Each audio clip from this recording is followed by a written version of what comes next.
સુખદેવજીનું પ્રાગટ્ય થયું અને જેવા સુખદેવજી બહાર નીકળ્યા અને તરત જ ઊભા રહ્યા નહીં, દોડવા લાગ્યા. અને દોડતા દોડતા પાછળ વેદમ વ્યાસ નારાયણ ભગવાન વ્યાસજી જાય, બેટા બેટા ઊભો રે, બેટા ઊભો રે. પરંતુ સુખદેવજી ક્ષણિક પલવાર પણ ઊભા રહ્યા નહીં. એક સરોવરની અંદર દેવાંગનાઓ સ્નાન કરતા સુખદેવજી નીકળ્યા તો એ નીકળ્યા એમના ચરણની રજ લઈ અને પાછળ વ્યાસજીને જોયા. દેવાંગનાઓ તરત પાછા સરોવરમાં જતા.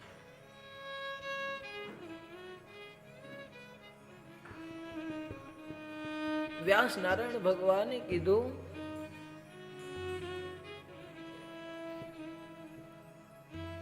વ્યાસજી કહે છે કે પેલો મારો દીકરો છે, પેલો મારો દીકરો છે, એના દર્શન કરવા માટે તમે બહાર નીકળ્યા અને હું આવ્યો, તમે સરોવરની અંદર પાછા જતા રહ્યા.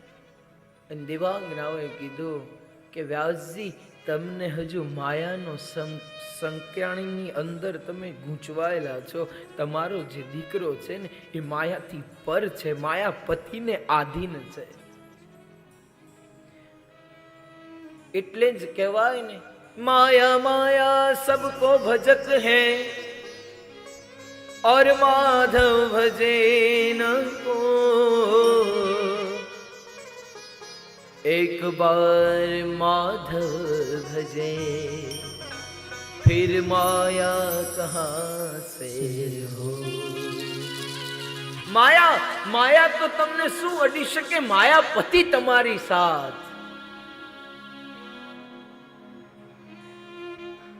આટલું કઈ વ્યાસજી પાછા દોડે છે કે બેટા બેટા ઊભો રે. પરંતુ સુખદેવજી ઊભો રહેવાનું નામ લીધું નહીં અને જતા જતા વ્યાસજી એટલું કીધું કે બેટા તું ભલે જાય એનો અમને વાંધો નથી, પરંતુ બેટા જઈ અને તું છે ને જનક વિદેહીને તારા ગુરુ કરી લેજે. જુઓ ભક્તો, ગુરુનું મહત્વ છે ને હરેક શાસ્ત્રની અંદર, હરેક પુરાણોની અંદર, હરેક વેદની અંદર કદાચ જો માખણ રૂપી સાર ગોતવામાં આવે ને તે તમામનો સાર એક જ છે, ગુરુ કૃપા હિ કેવલ.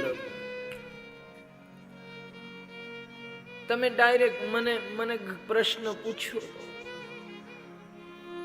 કે અમે અમારા ગુરુ ન કર્યા હોય અને એમ કહીએ કૃષ્ણમ વંદે જગત ગુરુ, તો ત્યારે મેં એમને સરળતાથી કીધું હતું કે તમે કૃષ્ણમ વંદે જગત ગુરુ, કૃષ્ણને આરાધ્ય ઈષ્ટ તો જરૂર બનાવી શકશો, પરંતુ જ્યારે ગુરુની દીક્ષા લેવા માટે ભગવાન કૃષ્ણ પણ સાંદીપનીના આશ્રમમાં જાય, 64 દિવસ સુધી વિદ્યાલય, એમને પણ ગુરુનું જો પ્રયોજન કર્યું હોય ને તો આપણે તો એના જેવા નથી ને.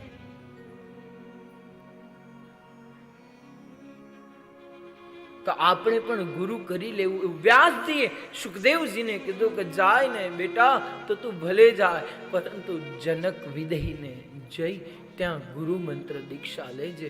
આટલું શ્રવણ કરી અને સુખદેવજી ધીરે ધીરે કરતા જનક મહારાજના દરબારમાં આવ્યા.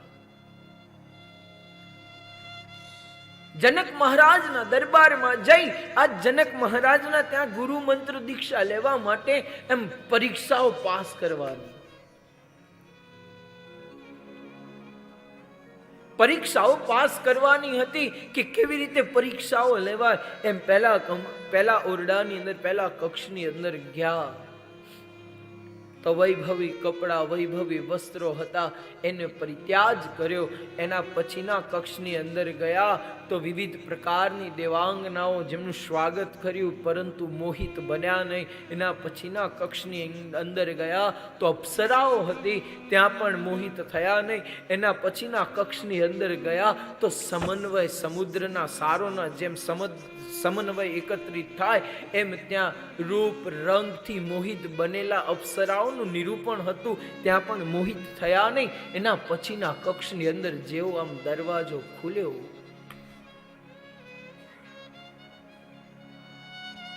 અને જનક મહારાજ ઉપર જેની નજર પડી, જનક મહારાજની ઉપર નજર પડતાની સાથે જનક મહારાજે જોયું, આજ સુખદેવજી પોતાની દૃષ્ટિથી નિરૂપણ જોવે છે કે એક હાથ એમના ધર્મ પત્ની ઉપર લાખેલો છે, પરંતુ એમની દૃષ્ટિ બીજા હાથ ઉપર ન પડી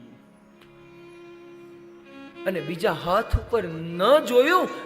આજ સુખદેવજી નેત્ર બંધ કરી અને થોડા વિચારવા લાગ્યા કે જે પોતાના ધર્મ પત્નીની અંદર આસક્ત બનેલા છે અને એને મારા પિતાજીએ ગુરુ કરવાનું કીધું. આટલું વિચારતા વિચારતા સુખદેવજીને થોડીક નિંદ્રા આવી. નિંદ્રા આવી. સુખદેવજી નિંદ્રાની અંદર એક સ્થાનથી બીજા સ્થાને બપોરનો સમય હતો જઈ રહ્યા છે અને સુખદેવજી રસ્તાના માર્ગમાં થાકી ગયા. સુખદેવજીએ વિચાર્યું કે લાવો ને થોડીક વાર એક ઘડી બે ઘડી સૂઈ જાઓ. સુખદેવજી આરામ કરવા માટે સુતા અને જેવી આંખ ખુલી, જો આ સ્વપ્નમાં ચાલી રહ્યું છે સુખદેવજીના, આ સ્વપ્નની અંદર ચાલી રહ્યું છે. સુતેલા જોઈ આમ જેવી દ્રષ્ટિ આમ આંખ ખુલીને તો જેના નીચે સુતા હતા એ વૃક્ષ હતો આંબાનો. સુખદેવજીની આંખ જેવી ખુલી એટલે આંબામાં લટકતી પાકી કેરી ઉપર હતી. સુખદેવજી સ્વપ્નની અંદર વિચાર કરે છે, હવે આરામ તો થઈ ગયો, પરંતુ ભૂખ પણ લાગી છે. આંખથી જોઈ પાકી કેરી. ઉભા થયા સુખદેવજી, આમ કેરી લેવા જાય, ઠેકડો માર્યો. પહેલો ઠેકડો માર્યો, સુખદેવજી ક્યાં ઉભા હતા? ઉંબરા ઉપર. ત્યાં આગળ ઠેકડો વાગ્યો માથામાં. બીજી વાર ઠેકડો માર્યો, કેરી આવી નહીં પેલું માથામાં. અને જ્યાં ત્રીજી વાર ઠેકડો મારે અને પાછું માથું પટકાય અને ત્યાં તો જનક મહારાજે કીધું, હા હા હા સુખદેવજી, કોઈના આંબાની કેરી પૂછ્યા વગર ખવાય નહીં.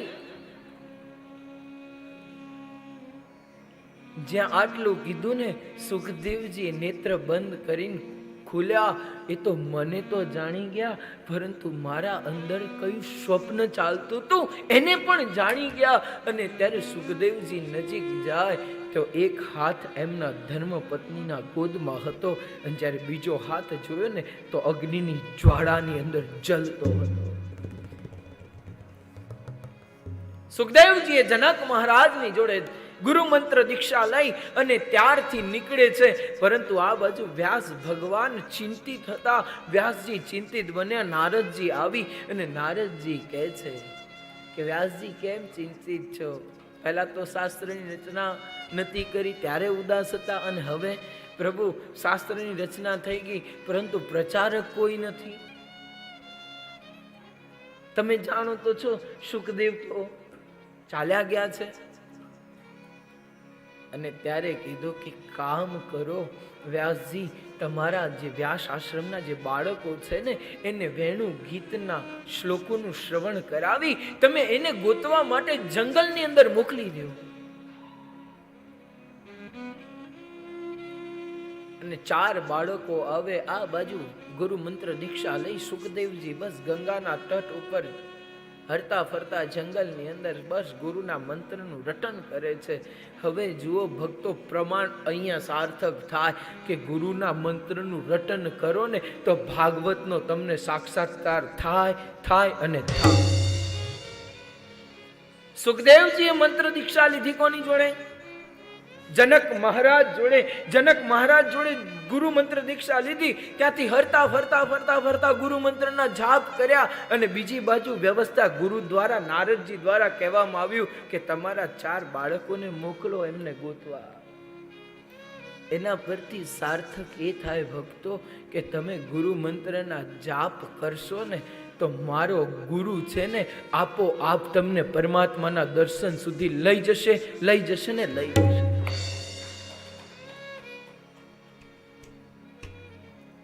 રટન કર્યું. અને બીજી બાજુ વ્યાસ આશ્રમમાંથી 4 ઋષિ બાળકો આવે.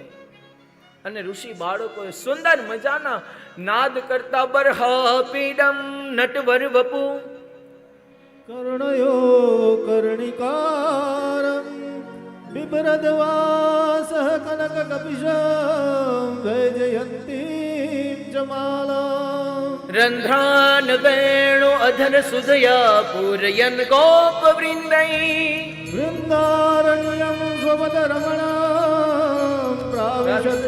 આજ ભગવાનના સુંદર રૂપનું વર્ણન કર્યું, સુંદર રૂપોનું વર્ણન કર્યું. બરહા પીડમ નટવર વપુ કર્ણયો કર્ણિકારમ, જેની સુંદર મોર પીંછથી શ્રૃંગાર છે, જેને મોર મુકુટને શણગાર કર્યો છે, જેમની કમલ નયન સુંદર કમળને નરમ શરમાવે એવી જેની આંખો છે, અને જેના અધર ઉપર મુરલી શોભે. રંધ્રાન વેણુ અધર સુધયા પૂરયન ગોપ વૃંદૈ વૃંદારણ્યમ સ્વપદ રમણમ પ્રવિશત ગીત કીર્તિમ. અને એવા વૃંદાવનની અંદર રમણ કરતા રાધા માધવના રૂપનું વર્ણન કર્યું. અહો બકીયમ તનકાલકૂટમ જિંગાસયાપાય યદપ્ય સાધ્વી. જેને સુંદર મજાના લેવે ગતિમ દાતૃજિતામ તતોન્યમ કંબાદયાલો શરણમ પ્રબધ્યે.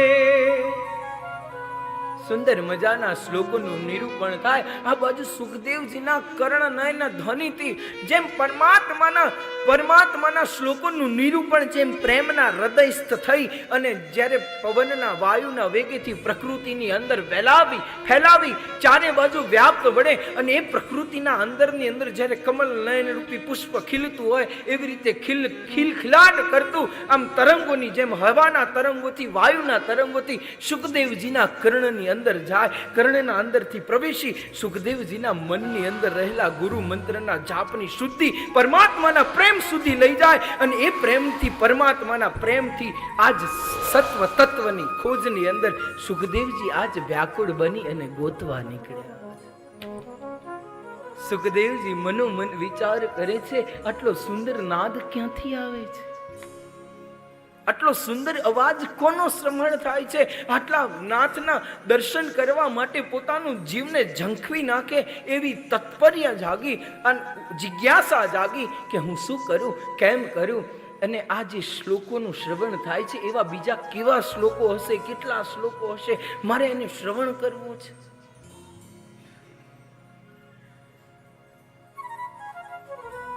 જ્યારે સુખદેવજી એ અવાજ જે દિશાથી આવતો હતો ત્યાં આગળ જાય ત્યારે ઋષિ બાળકો મળે અને કહે છે, હે બાળકો, તમારી જોડે આવા કેટલા શ્લોકો છે? અને ત્યારે બાળકોએ એટલું કીધું કે અમને તો થોડાક જ આવડે છે, પરંતુ અમારા ગુરુ છે ને એમને આવા તો 18,000 શ્લોકો છે. તો તમારા ગુરુ અમને શ્રવણ કરાવશે કે? હા.